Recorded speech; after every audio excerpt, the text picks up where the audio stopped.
നമുക്ക് അടുത്തൊരു പ്രോബ്ലം കൂടി നോക്കാം. 10th മാത്സിൽ സെക്കൻഡ് ഡിഗ്രി ഇക്വേഷനിലെ ഒരു problem.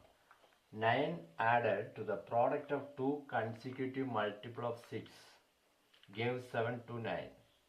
What are the numbers? Okay, ഇതവർ പറയുന്നത് രണ്ട് കൺസിക്യൂട്ടീവ്, അതായത് മൾട്ടിപ്പിൾ ഓഫ് 6ന്റെ മൾട്ടിപ്പിൾ അടുത്തടുത്തുള്ള രണ്ട് നമ്പേഴ്സിന് പ്രോഡക്റ്റ് ചെയ്യുമ്പോൾ, അതിനെ മൾട്ടിപ്ലൈ ചെയ്യുമ്പോൾ അതിൻ്റെ കൂടെ 9 കൂട്ടുമ്പോൾ നമുക്ക് എത്ര വരും? 7 to 9. ഓക്കെ, അപ്പോൾ മൾട്ടിപ്പിൾ ഓഫ് 6 ആകുമ്പോഴത്തേക്ക് നമുക്ക് ആ നമ്പേഴ്സിനെ അറിയത്തില്ല. അതുകൊണ്ട് നമുക്ക് x-3 x+3 എന്ന് എടുക്കാം. എന്നുവെച്ചാൽ അതിൻ്റെ രണ്ടിൻ്റെ ഡിഫറൻസ് എത്രയുണ്ട്? 6.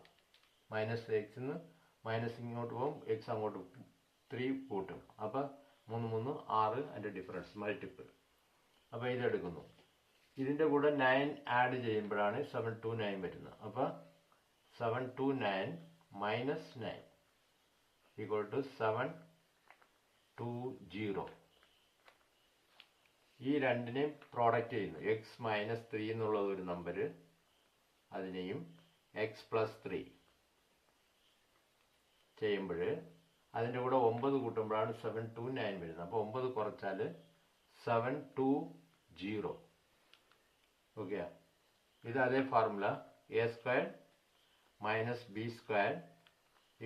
എന്ന ഫോർമുല നമ്മൾ അപ്ലൈ ചെയ്യുന്നു. Equal to a+b a-b.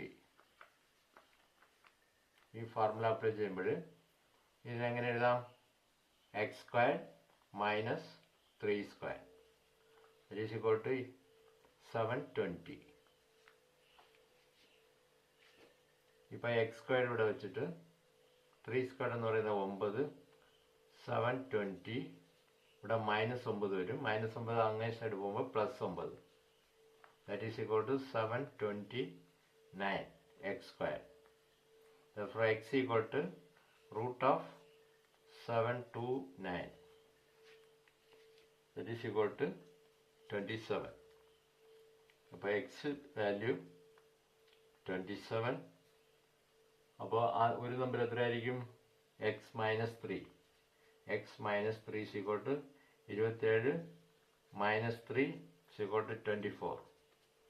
next number x+3 is equal to 27 plus 3 that is equal to 30. അപ്പോൾ 24 and 30